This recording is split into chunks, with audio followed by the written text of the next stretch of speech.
Hello, everyone, and welcome to our first podcast. This is Richard and Jenny. We are calling this the Fish Flip podcast in relation to the superstition that my mom always had about flipping fish in a dish. As a meaning seems to be that it always is bad luck when you flip a fish, because it's the equivalent of capsizing boats. Now, we thought this one might be an interesting title, so we're gonna roll with it. So welcome to the Fish Flip podcast. And if you can guess, our first topic for our very first podcast today would be Chinese superstitions. So, what do we know about Chinese superstition, huh? Let's see. We did a bit of digging, and here let's talk about some of these few superstitions that they have. Okay. Yeah, or that my mom has rather. Why you're not superstitious? Not as superstitious as she would be, I wouldn't say, and. Frankly, I'm probably not superstitious. If you look at it from a high level, I just think like bad things happen. Maybe if you're unprepared, if you weren't being aware of the details. Now, that being said, like sometimes there is like maybe some bad luck, but I don't really believe in things that affect the chances of that luck. But it would seem that in my culture there is quite a lot of these bad omens, if you will, or choices and options that people choose that would make or bring upon bad luck upon themselves. Is it as easy as flipping a switch and you chose the wrong color today, all of a sudden you're gonna be tripping over sidewalks, breaking your back? I don't know about that, but personally I don't believe it. So why are Chinese people superstitious? yeah, I would say very much so. If you go into the culture, talk to any one of them, I feel like if they're not directly superstitious, at least in relation of family, they would come to this kind of like a superstitious belief. Just out of habit, probably, too. Some people probably already have that like deep in their system and they don't even realize it. They would prefer a color over another, or they avoid a certain number, right? Okay, so like let's talk about some of these superstitions. Hey. Yeah. So of course our first one was fish flips. Of course it's an equivalent of capsizing boats. Now, has anybody ever maybe had some fish on a boat and somehow did the unthinkable and caused like a storm to come out of nowhere and capsize their boats? That's a different story. Maybe it happened one time, and so maybe it happened and somebody, some sailor just was trying to get out of it, and they just remember that this was something that they did earlier in the day, or something that they did for lunch, and just said, oh, okay, I must blame this fish. But more than likely it's just a symbol. Yeah, they people like to relate the events in their life to something, right? Like there's always a cause and relationship, I guess, in people's minds. They, whenever something happens, they try to relate it to something, even if it's as out of nowhere as like, a boat capsizing. Perhaps like something like that, you might see it coming, right? You might have seen that kind of stuff coming if you see the weather is not that great, or if there are signs that your boat is, out of maintenance or like in bad repair, I guess, right? But yeah, people just like to have a reason for it, and sometimes if it's something that's outside of their knowledge, it may seem like okay, so that's, I can't really figure out why.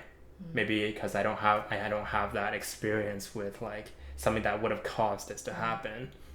So perhaps it's a certain certain superstition that caused it. But that's the way with all ancient cultures, probably. They used superstition before they had science. Yeah. to Yeah. make So sense of the world. yeah, so there is that, right? So let's go through some of these, Okay. and then we'll talk about the reasoning behind all of them, or not, whichever. We'll see how we get with the first podcast here. Another one that we have was chopsticks. Very. This one's a prominent one. It seems like a lot of Asian or Chinese people do not approve of sticking chopsticks vertically into the rice bowls or any kind of food in general. This supposedly it's a harbinger of death. Yeah. It symbolizes like incense in a tomb, and typically when they burn incense, right, it's always stuck right into the bowl, into the ashes. You see that at temples all across, like even Japan. Yeah, they have the same superstition. So yeah, it's even throughout culture, right? It's not just Chinese. But I recall what my mom did say the other day. Japan sort of started with a group of people from China a long time ago who moved into the island, right? Yeah. So that was interesting. So they definitely have like that and really far back ancestral roots, right? Where and they started Chinese that from. characters, and some of the superstitions definitely came along, and they transfer as well because after living there for 4 years, now when I come back and I see people sticking their chopsticks into things in Canada, it makes me shudder. It makes me cringe. You're thinking about it, I'm like, right? They're I'm not unaware. making the direct correlation between death and sticking chopsticks in a bowl. It's just now in Japan, it's just rude. It's just one of those weird things you don't do. So if a friend of mine makes a bowl of ramen and they want to show me because they're really excited, and I see those chopsticks like pointing out of it like two antennae, I'm just like, oh, I mean, that looks to anybody else, that looks so innocent. It looks so fun. Good. It looks fun, right? Like I used to play with my food when I was younger too, and I just like sticking chopsticks in them. It's like little antennas. Yeah. But antennas of death? Like, is that what this is? I think that it's just... It sucks in all the bad energy. Here comes the dead. No, I just think it's gone through so many generations and so many centuries that it's just considered rude behavior now. It's like saying bless you after someone sneezes. We don't think that the devil's going to steal your soul anymore, but now it's impolite not to say bless you. Even the non-religious would say that, right? Like it just seems like manners. And manners are arbitrary as well. Yeah, people have different levels of like what manners, is not necessary. Like what level of manners should be where. Thought that was kind of interesting too, but I guess maybe superstition is another form of like manners in a very derivative way. It's all tied into culture, I think, and identity. This is what we do. Yeah, like people would definitely find it rude if you stuck your chopstick in their food. I mean, besides the like obvious there, but like that superstition is probably there as well for that. Okay, now another one is opening your umbrella indoors. Is that Chinese too?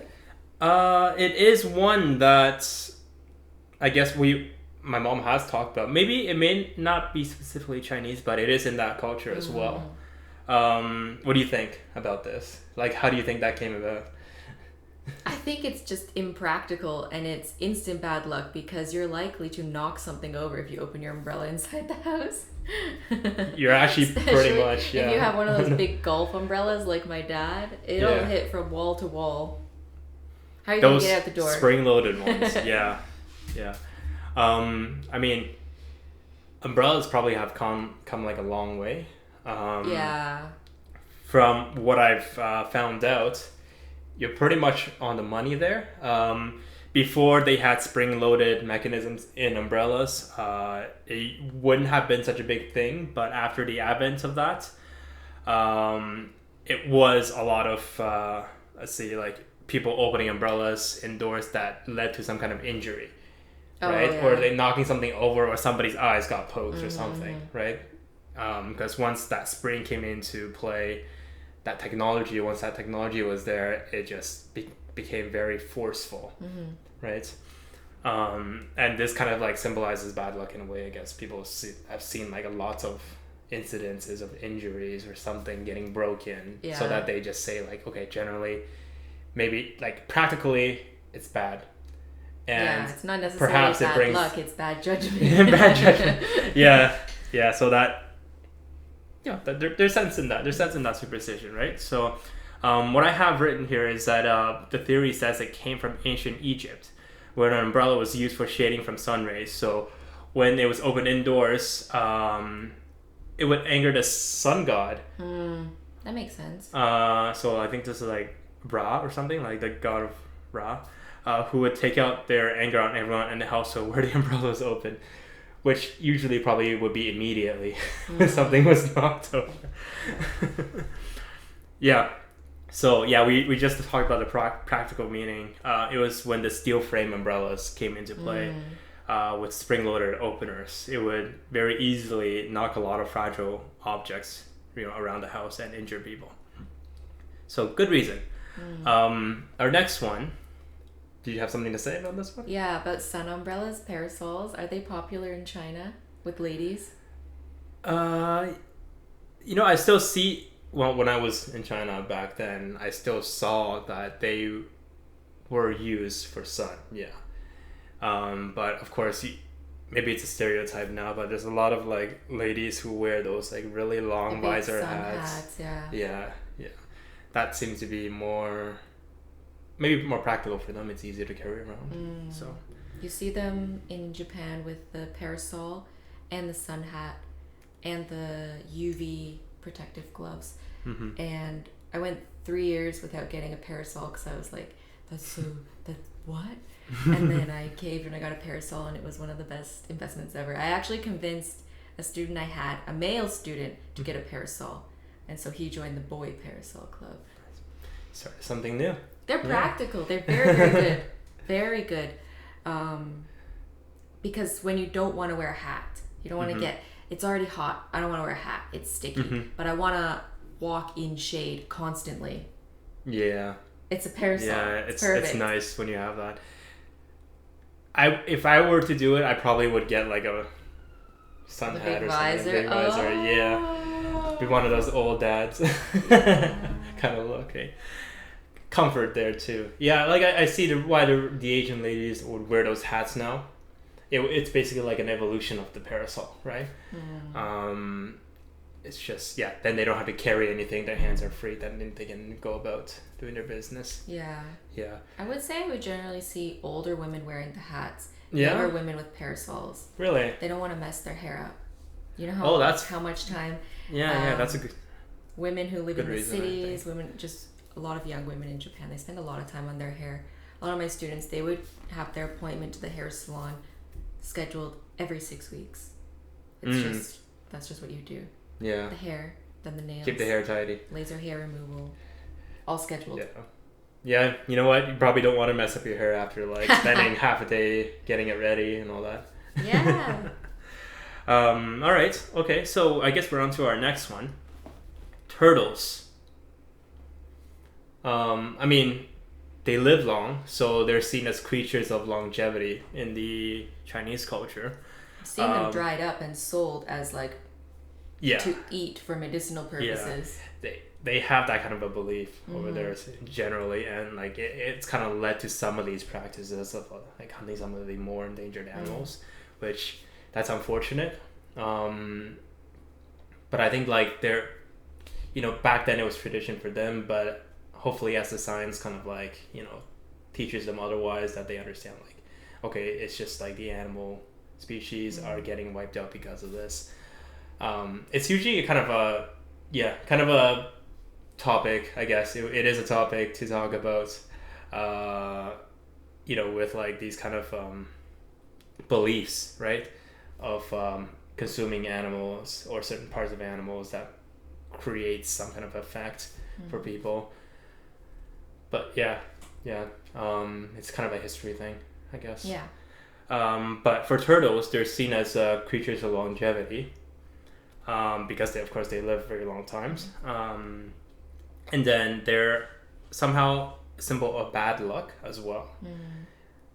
Supposedly, if what is it? It's if it was represented in businesses, if you give someone like a symbol of a turtle, it's meant to slow down their business. It would bring that kind of a bad luck to them, or so it's said. So I don't know. This kind of reminds me of like the story of like the rabbit and the turtle, but I don't know if there's any relation there, but I guess they could draw a correlation between a turtle and being slow. But you know what? The turtle did win the race. The turtle did win. But then someone else came along, picked him up, and dried him out and sold him for medicine. Yeah. You know what? I have been have first-hand experience of like the consumption of turtles, and like I've seen people practice drinking turtle blood.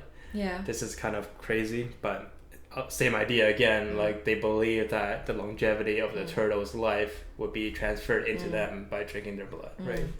So yeah, it's an interesting topic, probably for another time. Fountain of youth. Yeah. Okay, our next one is dragon and phoenixes. So I mean, every Chinese New Year, I'm sure you've always seen like symbols of like these plastered like poster images of dragons. And it seems like at a lot of festivals, they will wear like the big, I don't know what to call it in Chinese. They have a similar one in Japan called the shishimai. It's like a big lion head or maybe dragon head in China. Yeah. So like they're abundant, right?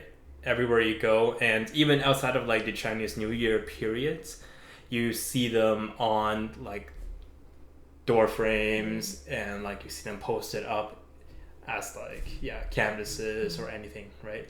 As art. They're basically dragons, and phoenixes represent men and women, and dragons are the divine representation of goodwill and fortune. So that's their way of looking at it, and this applies to phoenixes as well. So I don't know if you feel like a phoenix,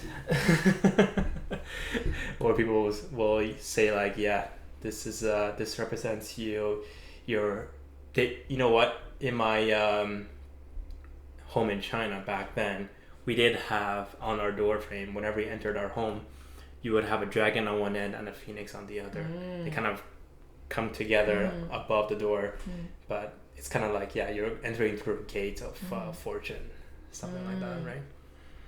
Yeah, there's a whole whack of other things that people put up as well. Yeah. Along the lines of that. Yeah. That's interesting. Yeah. I don't know if I feel like a phoenix or not. I haven't really thought about it before. Yeah. So maybe that's part of you know what? When people get married back then in China, I do recall that they wear like costumes, right? So it's not like a wedding dress that you see here in the West, of course, but they wear red and they have some kind of makeup and then like pearls and everything, and like feathers sometimes. I believe, if I recall, I do see like some feathers in there. Should bring up a picture of maybe take a look and see if that's traditional Chinese wedding. Yeah, and I think they almost dress them up like a phoenix. Oh yeah? Yeah. That might be. And you know what? Like when the actors, what is it like? Traditional theater. Yeah. Look at that. Isn't that kind of like? Well, it's a lot of embroidery, at least I would say. It is though. It's all Show red the audience and flowy. Yeah. Very glamorous.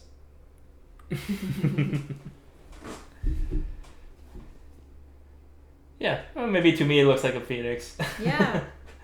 Maybe I'm kind of using my creativity and imagination here. No. Yeah, see, dragon. And then there's a dragon on the groom's. Yeah, exactly. Clothing. Let's show them this photo.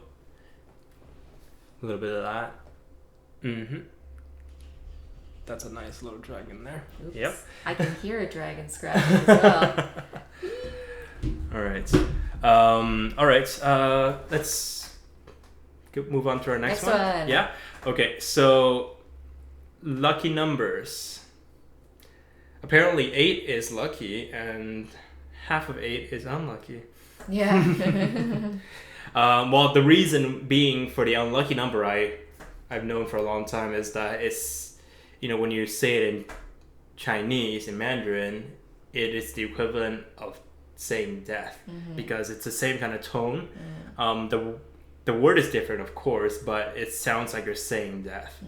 So there is like just literally that correlation alone gives people that superstition of, okay, we should not use this number. This is bad luck.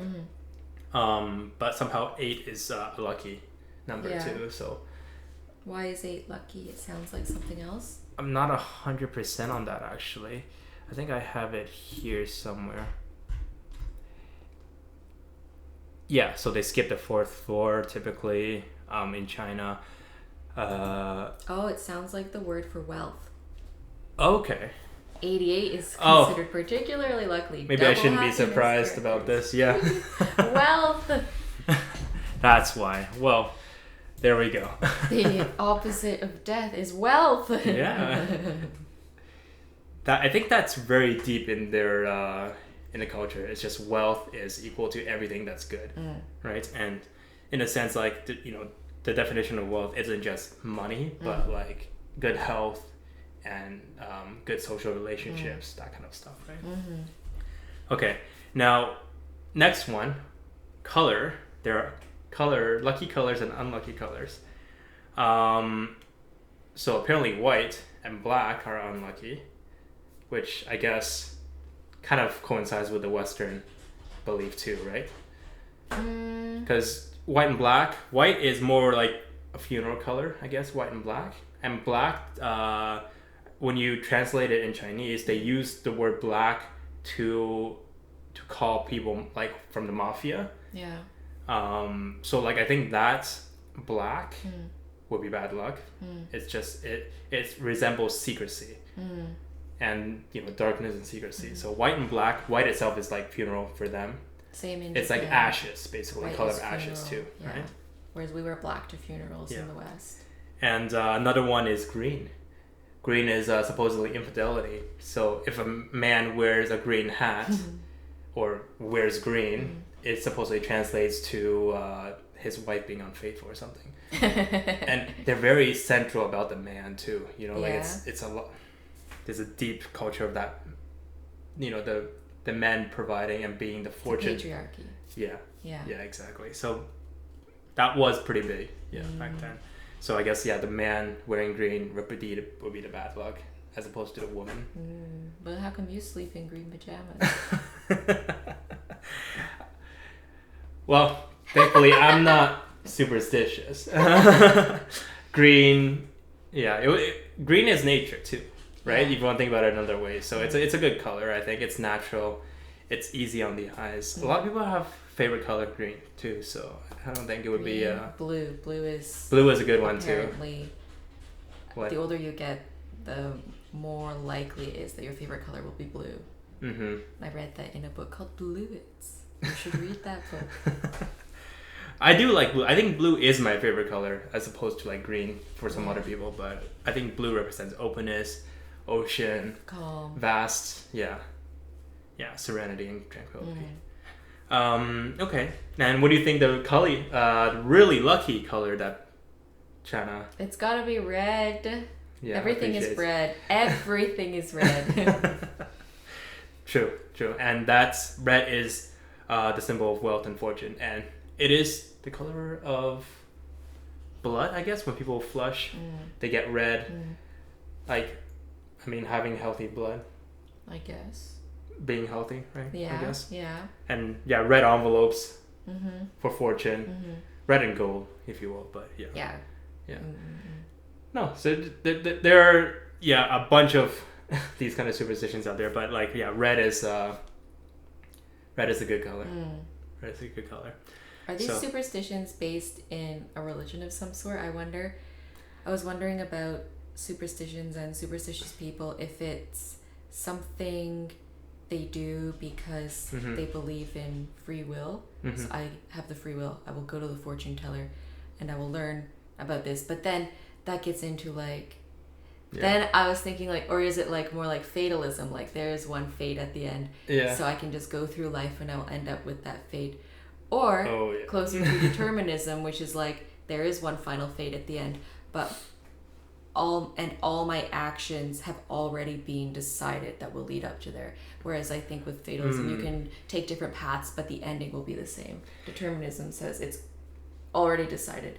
Yeah. But free will, I don't know what people... That's a very deep philosophical question. I think that's one of those is at the root of being superstitious, because why else would you go to the fortune teller and have them tell you what's going to happen? Yeah, they do believe that there is a certain level of fate, and this kind of like is predetermined in a way, right? So like, I guess perhaps some level of superstitious like adherence would change that fate down the line. Maybe that's kind of how they see it. Fates can change. Yeah. I mean that's a whole belief system to too. Make your fate. Yeah. But yeah. You know what? This has been great. I really enjoyed it. This was a pretty good first time, I would say, right? Pretty good first time. Yeah. We're a bit rusty, but we'll get better. Yeah. New territory. Yeah.